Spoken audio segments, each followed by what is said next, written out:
Hi ಎಲ್ಲರಿಗೂ ನಮಸ್ಕಾರ. Welcome to Shilpa's kitchen. ಇವತ್ತು ಮನೆಯಲ್ಲೇ ಸಿಂಪಲ್ ಅಂಡ್ ಟೇಸ್ಟಿ ಆದ ಹಾಗೆ ಹೆಲ್ತಿ ಆದ ಎಗ್ ಗೀ ರೋಸ್ಟ್ ನ ಯಾವ ರೀತಿ ಮಾಡೋದು ಅಂತ ತೋರಿಸ್ಕೊಡ್ತೀನಿ ಬನ್ನಿ. ಇದು ಮಾಡೋದು ಕೂಡ ತುಂಬಾನೇ ಈಸಿ ಇದೆ. ಜಾಸ್ತಿ ಇಂಗ್ರೀಡಿಯೆಂಟ್ಸ್ ಕೂಡ ಬೇಕಾಗಿರೋದಿಲ್ಲ. ಮನೆಯಲ್ಲಿರುವ ಪದಾರ್ಥಗಳನ್ನ ಬಳಸ್ಕೊಂಡು ತುಂಬಾ ಟೇಸ್ಟಿ ಆದ ಹೋಟೆಲ್ ಸ್ಟೈಲ್ ನ ಎಗ್ ಗೀ ರೋಸ್ಟ್ ನ ಮನೆಯಲ್ಲೇ ಮಾಡ್ಕೋಬಹುದು. ಒನ್ ಟೈಮ್ ನೀವು ಮನೇಲಿ ಮಾಡ್ಕೊಂಡು ತಿನ್ನಿ, ತುಂಬಾನೇ ಚೆನ್ನಾಗಿರುತ್ತೆ. ಬನ್ನಿ ಯಾವ ರೀತಿ ಮಾಡೋದು ಅಂತ ತೋರಿಸ್ತೀನಿ. ಮೊದಲಿಗೆ ಇಲ್ಲಿ ಗ್ಯಾಸ್ ಆನ್ ಮಾಡ್ಕೊಂಡು 6 ಮೊಟ್ಟೆನ ಬೇಯಿಸಕ್ಕೆ ಇಟ್ಕೊಂತಾ ಇದ್ದೀನಿ. ಮೊಟ್ಟೆ ಬೇಯೋದ್ರೊಳಗಡೆ ಒಂದು ಮಸಾಲೆ ರೆಡಿ ಮಾಡ್ಕೊಂಬರೋಣ ಬನ್ನಿ. ಒಂದು ಮಿಕ್ಸಿ ಜಾರ್ ತಗೊಂಡು 6 ಒಣ ಮೆಣಸಿನಕಾಯಿ ತಗೊಂಡಿದ್ದೀನಿ. ಅರ್ಧ ಕಪ್ ಅಷ್ಟು ಬೆಳ್ಳುಳ್ಳಿ ಸಿಪ್ಪೆ ತಗೊಂಡಿರೋದು. ಅರ್ಧ ಕಪ್ ಅಷ್ಟು ಗೋಡಂಬಿ ತಗೊಂಡಿದ್ದೀನಿ. ಅರ್ಧ ಸ್ಪೂನ್ ಕಾಳು ಮೆಣಸು, 2 ಏಲಕ್ಕಿ, 2 ಲವಂಗ, ಅರ್ಧ ಇಂಚ್ ಚಕ್ಕೆ, ಅರ್ಧ ಸ್ಪೂನ್ ಧನಿಯಾ ಕಾಳು, ಸ್ವಲ್ಪ ನೀರು ಹಾಕ್ತಾ ಇದ್ದೀನಿ. ಇದನ್ನ ರುಬ್ಕೊಂಬರೋಣ ಬನ್ನಿ. ಈಗ ಮಸಾಲೆನ ರುಬ್ಕೊಂಬಂದಿದ್ದೀನಿ. ಇಷ್ಟು ಪೇಸ್ಟ್ ಆಗಿದ್ರೆ ಸಾಕು. ನೋಡ್ತಾ ಇರ್ಬೋದು ಯಾವ ತರ ಕಲರ್ ಬಂದಿದೆ ಅಂತ.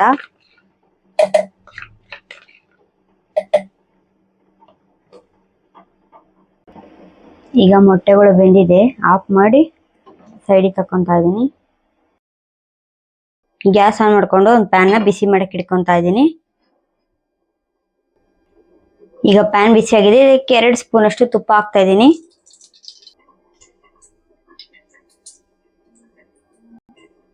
ಒಂದು ಸ್ಪೂನ್ ಅಷ್ಟು ಎಣ್ಣೆ ಹಾಕ್ತಾ ಇದ್ದೀನಿ. ಈಗ ಎಣ್ಣೆ ಬಿಸಿ ಆಗಿದೆ, ಇದಕ್ಕೆ ಕರಿಬೇವು ಸೊಪ್ಪು ಹಾಕ್ತಾ ಇದ್ದೀನಿ.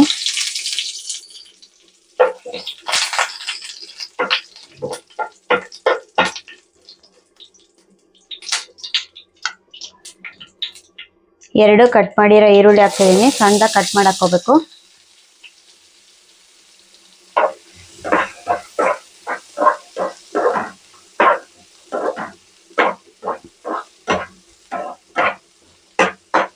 ಈರುಳ್ಳಿ ಕಲರ್ ಚೇಂಜ್ ಆಗೋವರೆಗೂ ಫ್ರೈ ಮಾಡ್ಕೋಬೇಕು.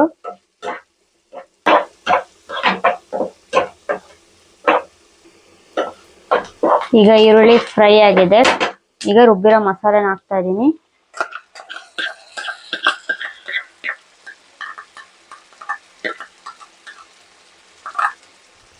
ಒನ್ ಟೈಮ್ ಮಿಕ್ಸ್ ಮಾಡ್ಕೊಳ್ಳಿ. ಮಸಾಲೆ ಹಾಕಿದ ಮೇಲೆ ಹಸಿ ಸ್ಮೆಲ್ ಎಲ್ಲ ಹೋಗ್ಬೇಕು ಮಸಾಲೆದು.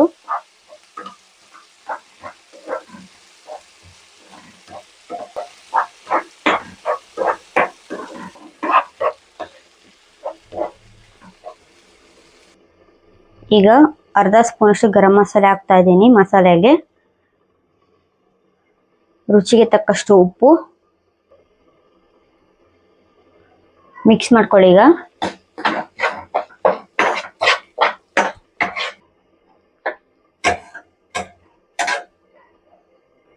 ಈಗ ನಿಂಬೆಹಣ್ಣಿನ ರಸ ಹಾಕ್ತಾ ಇದ್ದೀನಿ.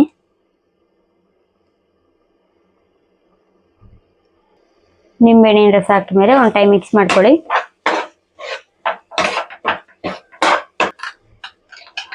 ಈಗ ಸ್ವಲ್ಪ ಒಂದು ಅರ್ಧ ಕಪ್ ಅಷ್ಟು ನೀರು ಹಾಕ್ತಾ ಇದ್ದೀನಿ.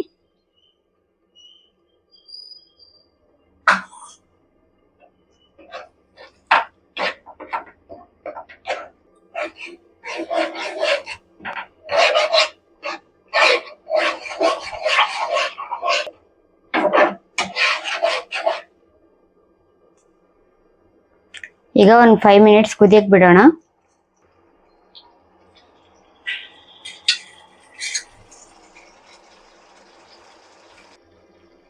ಮೇಲ್ಗಡೆ ಕೊತ್ತಂಬರಿ ಸೊಪ್ಪು ಹಾಕ್ತಾ ಇದ್ದೀನಿ.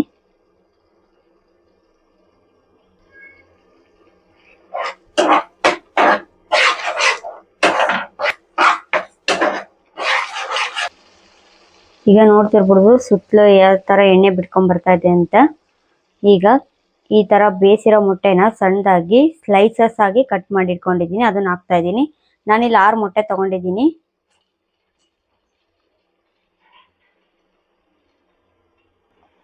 ಮೊಟ್ಟೆಗಳು ಹಾಕಿದ ಮೇಲೆ ಮಿಕ್ಸ್ ಮಾಡ್ಕೊಳ್ಳಿ.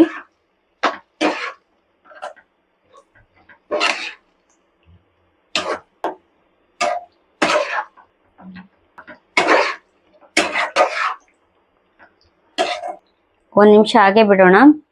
ಗ್ಯಾಸ್ ಏನು ಆಫ್ ಮಾಡೋದು ಬೇಡ, ಮೀಡಿಯಂ ಫ್ಲೇಮಲ್ಲೇ ಬಿಟ್ರೆ ಸಾಕು.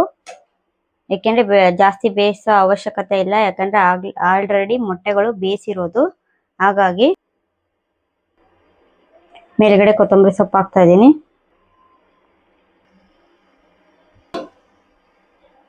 ಈಗ ಒಂದು ಟೈಮ್ ಮಿಕ್ಸ್ ಮಾಡ್ಕೊತಾ ಇದೀನಿ. ಈಗ ರೆಡಿ ಆಗಿದೆ ಎಗ್ ಗೀ ರೋಸ್ಟ್.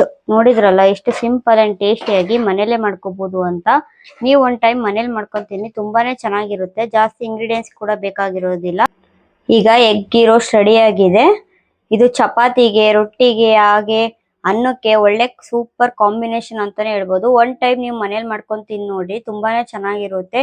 ಹಾಗೆ ಹೇಗಿತ್ತು ಅಂತ ವಿಡಿಯೋದಲ್ಲಿ ಕಮೆಂಟ್ ಮಾಡಿ. ಈ ವಿಡಿಯೋ ನಿಮ್ಗೆ ಇಷ್ಟ ಆಗಿದ್ರೆ ಪ್ಲೀಸ್ ಲೈಕ್ ಮಾಡಿ, ಶೇರ್ ಮಾಡಿ. ಹಾಗೆ ಶಿಲ್ಪಾಸ್ ಕಿಚನ್ ಇನ್ನೂ ಯಾರು ಸಬ್ಸ್ಕ್ರೈಬ್ ಮಾಡಿಲ್ಲ ಸಬ್ಸ್ಕ್ರೈಬ್ ಮಾಡ್ಕೊಳ್ಳಿ. ಹಾಗೆ ಮತ್ತೆ ಮುಂದಿನ ವಿಡಿಯೋದಲ್ಲಿ ಹೊಸ ರೆಸಿಪಿ ಒಂದಿಗೆ ಸಿಗೋಣ. Thank you for watching.